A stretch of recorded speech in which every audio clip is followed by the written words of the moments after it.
मगर अब भारतीय जनता पार्टी की सरकार ने इसमें भी एक नई और गंदी राजनीति घुसाई है।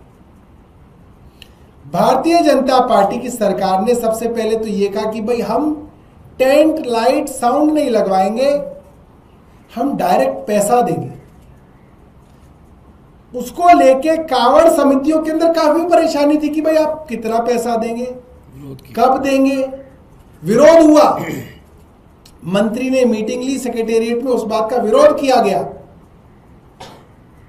कांवड़ वालों के लिए कुछ ऐसे शब्द भी कहे गए जो उन्हें नहीं कहने चाहिए थे। कांवड़ शिविरों के बारे में भी गंदी बात वहां पे कही गई।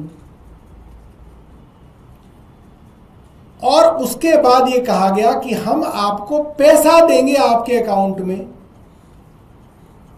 चलिए यहां तक भी ठीक था। अब कांवड़ शिविर लगने का समय आ गया है, अभी तक किसी को पैसा नहीं दिया। कांवड़ वालों को नहीं पता कि पैसा कब आएगा, कितना आएगा। अब इससे भी बड़ी बात यह की है कि अब चुन चुन के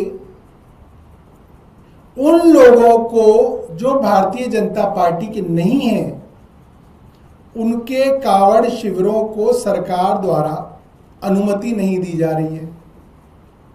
और भारतीय जनता पार्टी के नेताओं को कहा गया है कि आप अपनी समितियां बनाइए, अपनी सोसाइटी रजिस्टर कराइए और अपने बैंक अकाउंट खुलवाइए, सरकार उसमें आपको पैसा देगी।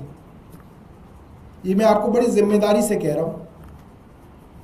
तो भारतीय जनता पार्टी की सरकार दिल्ली के टैक्स पेयर का पैसा, सरकारी पैसा, उन कांवड़ समितियों को नहीं देना चाहती जो 10-10 साल से, 20-20 साल से, 5-5 साल से कांवड़ के शिविर लगा रहे थे, सेवा कर रहे थे।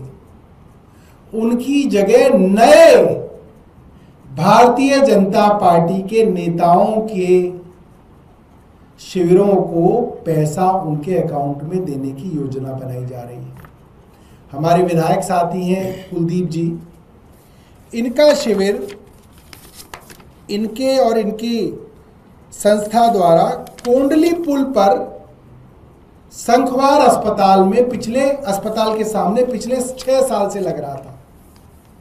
पिछले 6 साल से सरकार द्वारा टेंट लाइट साउंड की व्यवस्था की जाती थी और मुझे लगता है दिल्ली का सबसे बड़ा कांवड़ शिविर लगता था, क्योंकि वहीं से दिल्ली की शुरुआत भी होती है। बहुत सारे कांवड़ यात्री जो हैं वहां से आते हैं।